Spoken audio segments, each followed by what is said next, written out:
What's up, guys? Back with almost the finale of the Unicycle series. I think this will be close to our last final assembly, but there's just a couple adjustments I'll need to make. But anyway, just finishing my lunch too, so pardon that. Got this box in about an hour ago, all the way from Germany. This is direct from Quacks in Germany. And this is our final box of parts to put this unicycle together. I don't know if I mentioned on the original video, I guess part 1, when we were kind of discussing the plans for assembly of the whole project, but I didn't intend on buying 90% of this from Quacks. I wanted to kind of have a variety of products, so I wanted the Cox One hub, the Cox One seat, Quacks frame, maybe like Mad for One, cranks, stuff like that. But basically, all that other stuff has become unavailable. So I've ended up with basically just Quacks stuff, with the addition of our Sun Ringle rim, our Cox hub, and our Echo tire. This is basically all Quacks, sorry, get the two confused. Anyway, let's open up this box and see what we got. So this is our Muni saddle, and it's really nice. It's got like a canvasy side. It's hard to tell there, but the sides are kind of canvasy, and the top is leather. So that's a nice rugged, lightweight saddle, and I would weigh it. Unfortunately, the battery in my scale ran out already, which is surprising. It's like a month old, and I've used it 2 or 3 times, and it already ran out. Anyway, got the saddle. We got our carbon fiber seat post, which is fully adjustable, and it is extremely lightweight. I wish I could weigh this for you. I wonder if the weight's on there. This is probably going to be in German. Carbon fiber seat post, not for trial use. Made for long distance riding, trips, or low terrain use. And then you have the German. This is one of, I think actually the only carbon fiber seat post that you can get for a unicycle. So that's pretty cool. And finally, we have an important piece here, our 15mm ISIS hub bolts, or crank bolts. So these allow us to mount our cranks to the hub, which is going to be very necessary to actually ride this thing. So since I saw you last, I had the rim over to the bike shop and got it trued up. So the spokes are fully tight now, and the rim is true both left to right, laterally, and radially, kind of up and down. So everything's looking really good there. I also got a tube installed, and we got the tire on, a rim strip. I went with an adhesive rim strip. It's kind of unique. It's just basically a strip of tape, like athletic tape, like a fibery, it's hard to explain. But anyway, you just adhere that all the way around the rim, cut it to length, and that is much lighter weight in most cases than like your standard rubber rim strip. So that's what I went with there. And it's supposed to work better too and keep the spokes from poking a hole in the tube. So we'll see how that goes. Let's put this thing together. I'm doing this one-handed, but we'll do our best. One thing that I did is I tried to orient the tire where it says Echo on both sides to exactly where the valve stem is. Just a small detail there. Oh, and also, we've got purple spoke nipples and black spokes. I had mentioned that those were coming in, so I got those all switched out, and that looks really cool on this rim. And then another thing I did, I could have done a better job with this. I wanted the K1 to be in line with the label on the rim, but it's actually 90 degrees off, which ended up being kind of cool. And another thing I'm going to do, it's not really directional left or right, but I'm just going to make it so that the K1 for Cox 1 is facing the rider. So it'll be just how you're looking at it now. The left side will be here, right side here, and that's how it'll go. So anyway, we'll set the frame on here, and you'll hear kind of a nice click when it's seated. And I wanted to show you guys, one of the concerns, there it is, was if this tire was going to fit in this frame or not, because this is a freestyle frame and kind of a trials tire. Check out this clearance. It is so close, you can actually hear the little dealies on the tire just barely rubbing the frame in certain places, but those will get worn off. Anyway, I thought that was crazy just how that happened to work out just right. Alright, next thing we're going to take our little hardware box here, and we have our caps and bolts.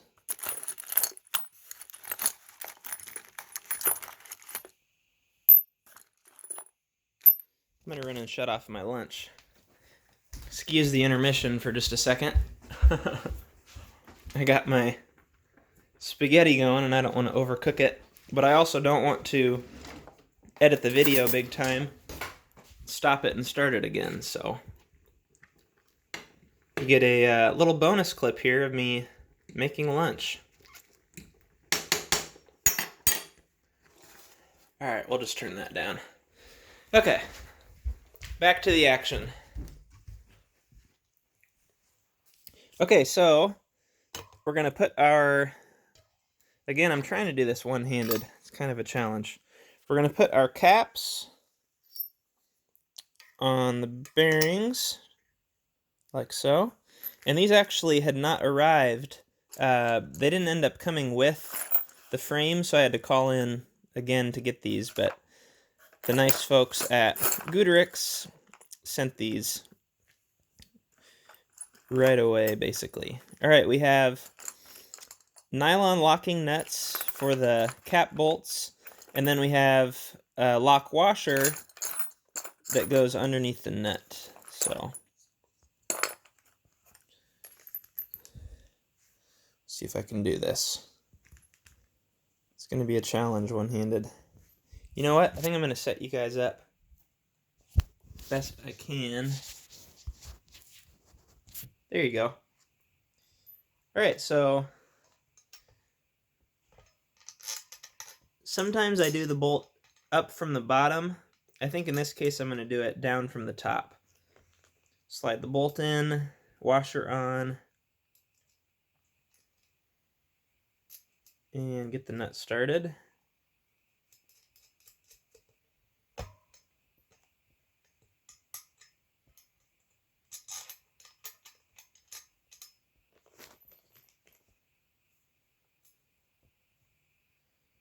And I'm just going to go hand tight for now. And we'll go to the other side. Oop.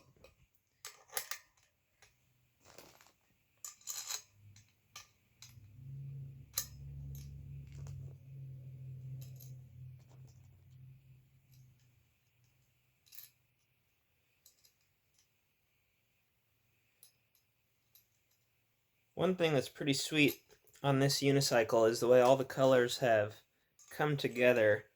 Like I said earlier, I think on part 2, I could have gone with the absolute lightest parts possible, but the cost would have been outrageous, and the colors weren't all going to line up. For example, one of the lightest hubs that I could find was red, but there's no red anywhere on this thing, and it would not have matched anything else. Also, the rim could have been lighter. The silver's still nice because it matches the frame, but the frame could have been lighter in a black that's actually a lighter weight frame than the aluminum, or steel. This is steel. The black one is aluminum. My bad. Alright, so we got that.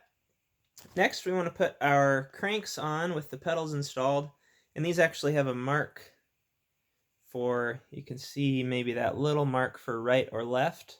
Just got to make sure we get those on the right side.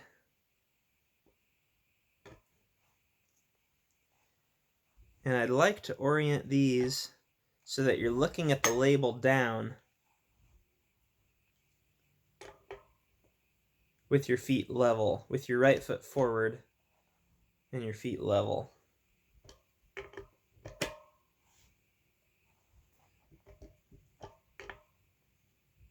There it is. Just little attention to detail type stuff.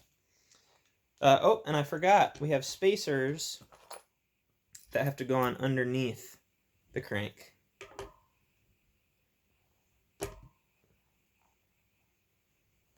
Okay, then we'll grab our new 15mm bolts. The ones that I had gotten originally were 12s, and with this being a lightweight hub, it's hollowed out really, really wide, and so you have to have a larger bolt that goes in there.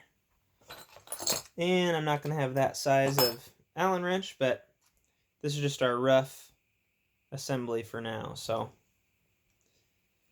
go with the left one, 180 degrees off from the right, obviously. Oh, forgot our spacer again. And I do have an extra pair of spacers in case we need to space this out even further. We'll just kind of see what that ends up looking like.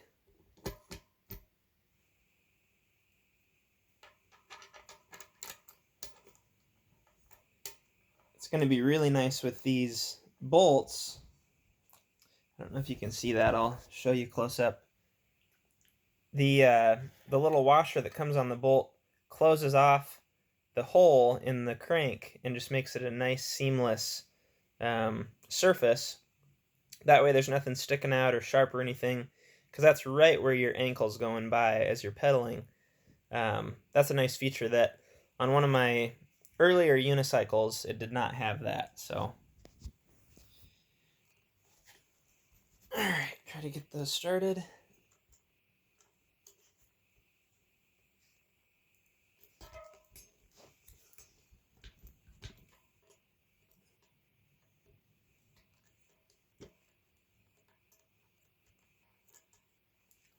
Boy, I'm going to have to push that on there. Those are going to be a tight fit, but I guess that's what we want. Okay, now we'll take our new seat post, and the reason I say this is not the final assembly, this seat post needs to be cut down quite a lot.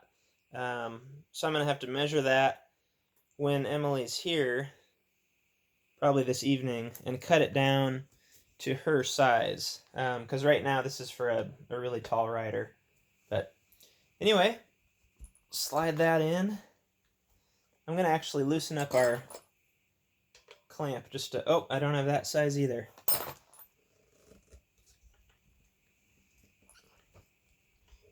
Maybe if I slide it off, get the seat post in and then slide it back on.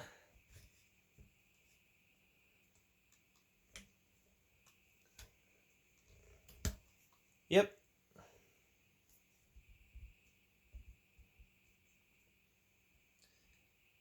And I'll show you up close on this seat post. It's actually labeled front, and you can tell because of the lines in the back here for, there you go, for how high it is are on the back. Then we've got our full adjustability here to adjust the angle of the seat, but also with these holes being slotted, you can slide it forward or back, which gives it more angle. I can show you that too. I'll set you back up. Sorry, I don't have the tripod. I wish I did. Alright, and then our new seat comes with mounting bolts installed, so we just got to pull those out.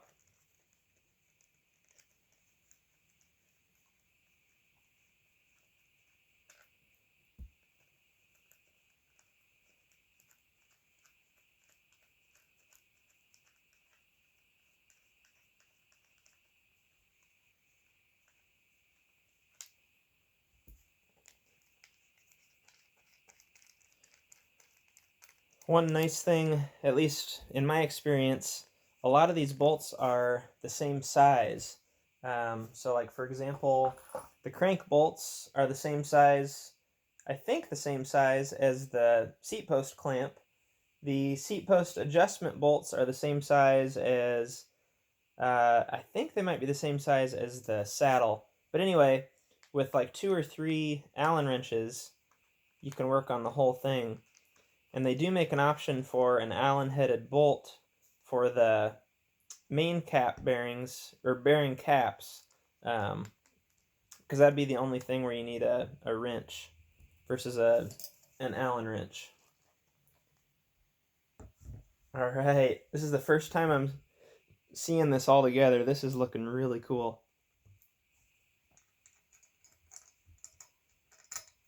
I'm just going to start these and then lay it down so you guys can see it all together.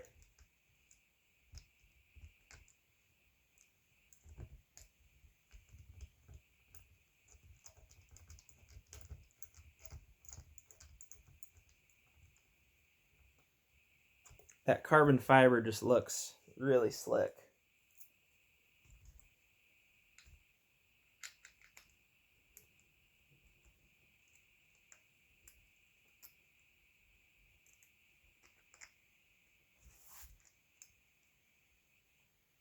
Kind of tricky doing that upside down.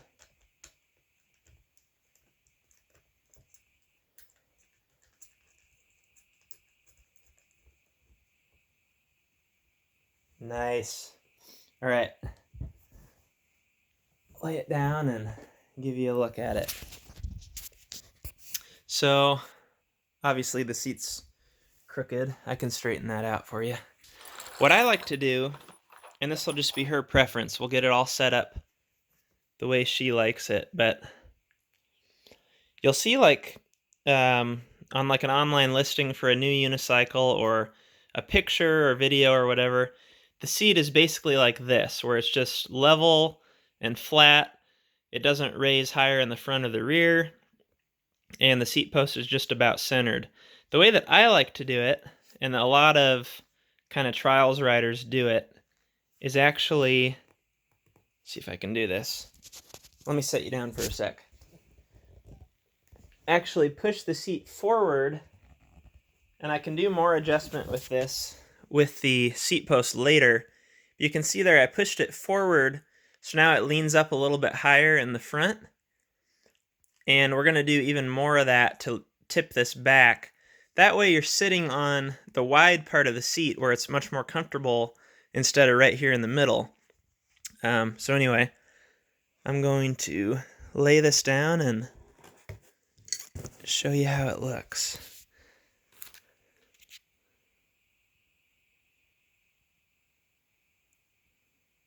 There you go. So we have our purple, black, and yellow as kind of the main theme, accented with the silver. Or I should say, the purple is the accent, because there's the least purple, but that's how it's looking. So I'm going to get everything bolted up. I'll get the seat post adjusted tonight, and then basically our next video will be her first ride, and we'll see how that goes. So stay tuned. Thanks for watching to this point, and I'll see you guys on the next video.